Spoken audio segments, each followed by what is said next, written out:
Togo, le Togo est l'État le plus policier de la région ouest africaine, publié le 31 janvier 2023 par Miadjo. La meilleure forteresse des tyrans, c'est l'inertie des peuples, Nicolas Machiavel. Le Togo est l'État le plus policier de la région ouest africaine, allergique à tout ce qui est manifestation, meeting, sit-in, etc.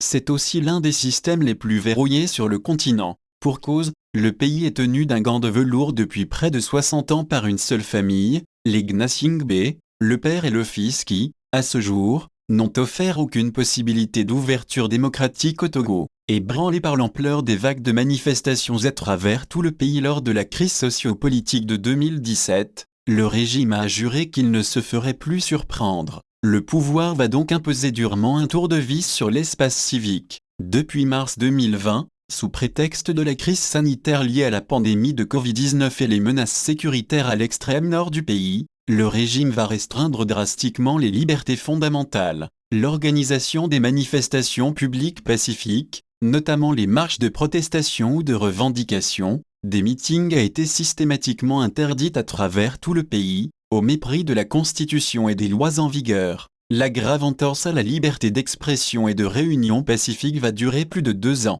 Fort de ces entraves et restrictions, les think tanks américains et canadiens Cato Institute et Fraser Institute, dans leur rapport sur le niveau de la liberté dans 165 États dans le monde, avaient classé en 2022 le Togo au 113e rang mondial. Très loin derrière ses voisins immédiats. La première autorisation pour un rassemblement de l'opposition n'a été accordée que fin novembre 2022, sur fond de fourberies et de manœuvres outrancières orchestrées par les tenants de l'ordre ancien. Malgré tout, la dynamique Monseigneur Kpodzro, DMK, un regroupement de partis politiques et d'organisations de la société civile, a pu tenir un meeting à Vaughan, une ville située à une 60aine de kilomètres de Lomé. C'est un grand soulagement, une leçon que nous tirons, un encouragement à poursuivre le combat. Ce n'était pas gagné d'avance, jusqu'à la dernière minute il a fallu tenir bon. Malgré toutes les intimidations et toutes les manœuvres, nous avons organisé ce meeting, avait déclaré Brigitte Johnson à Jamagbo, la coordinatrice de la DMK.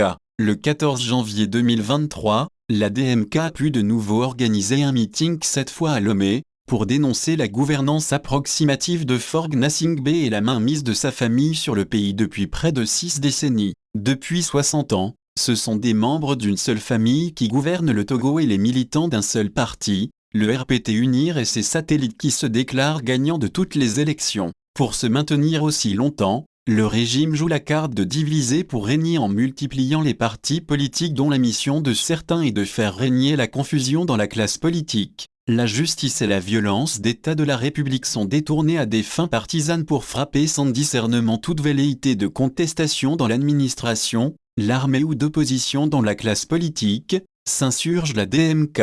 Solidement installé au pouvoir depuis 60 ans, le clan Gnassingbé a démontré qu'il n'est pas prêt à lâcher une once de pouvoir. Comment parvenir à concrétiser la formidable aspiration à l'alternance démocratique qui anime les Togolais? C'est la difficile équation à laquelle devront faire face une opposition déstructurée et un peuple résigné. Medara Metep.